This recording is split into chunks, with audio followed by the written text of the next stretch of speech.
დიახ, დავაზუსტებ უბრალოდ რა ვიგულისხმე და გავიმეორებ და დაგიდასტურებთ იმას, რაც ვიგულისხმე და ვთქვი. ვინაიდან ეს არის რეალობა, სამარცხინო რეალობა. მაშინ, როდესაც სოციალურ დაუცველთა რაოდენობა დღითიდღე იზრდება, ეს ფაქტია, ხო არ ვიგონებ.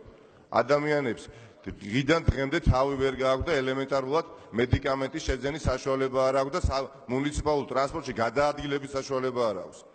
იმ ქალაქში, რომელსაც თბილისი ქვია, დედაქალაქში 70,000 თბილისელი, ანუ არა მხოლოდ თბილისელი, არის დაჯარიმებული მხოლოდ და მხოლოდ უბილეთო გზავრობისთვის. და არა იმიტომ, რომ მათ სიამოვნებთ ავტობუსში ასვლა ბილეთის გარეშე, გადაადგილების, ასე ვთქვათ, საშუალება არ აქვს და ბილეთი იყიდონ. მაშინ, როდესაც წამალს ვერ ყიდულობენ, მაშინ, როდესაც რეალურად ელექტროენერგიის საფასურს ვერ ყიდულობენ, ვერ ფარავენ, გაზის საფასურს ვერ ფარავენ და იყინება ნახევარი, ასე ვთქვათ, ჩვენი ქვეყნის მოსახლეობა და ერთ ოთახში არიან შეყუჟულები, იმიტომ რომ ასე გამოიზამთ, რომ დააცვიათ ისე, როგორც გარეთ სახლში, აი ამ დროს, ჩემო ბატონო, თქვენ დიახაც ზრდით ხელფასებს თქვენი კოლეგებისთვის.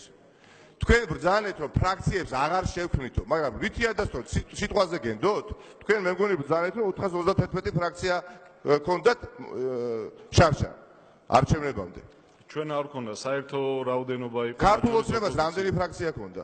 ბატონო? ქართულ ოცნებას დაახლოებით ჯამში 200-ზე მეტი ექნებოდა. ეხლა გაქვთ ჩემი ინფორმაციით 150-მდე ფრაქცია, არაფერი ხელს არ შეგიშლით, რომ ხვალ და ზეგ შექმნათ ფრაქცია და ფრაქციის შექმნის სხვადასხვა გამოსავალი არსებობს. დიახაც, ან გავლენ ქართული ოცნება, პარტია ქართული ოცნების ლიგებიდან და შევლენ სხვა პარტიაში, ან იქნებიან უპარტიოები და ასე შექმნიან ფრაქციას. და ამას თქვენ ვერ შეაკავებთ, რომს გინდოდეთ, ჯერ არც გინდათ, მაგრამ რომს გინდოდეთ. ამიტომ ის არის წყვილი, როდესაც გვეუბნებით, რომ ფრაქციები აღარ შეიქმნება, ფრაქციები შეიქმნება და ამ ფრაქციების შექმნას კიდე ამატებთ მოადგილეებს.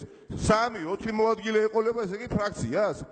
და რამხელა 2,5 მილიონი ლარს მართლა ხარჯავთ არაფერში, იმიტომ რომ უბრალოდ ბედნიერები იყავდეთ პარტიის წარმომადგენლები.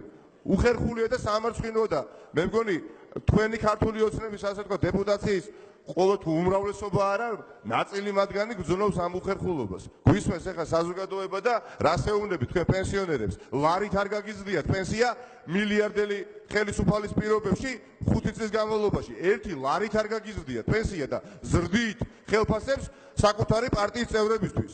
რამე ტყუილს ვამბობ მე ხა, რასაც რაზე ვსაუბრობ?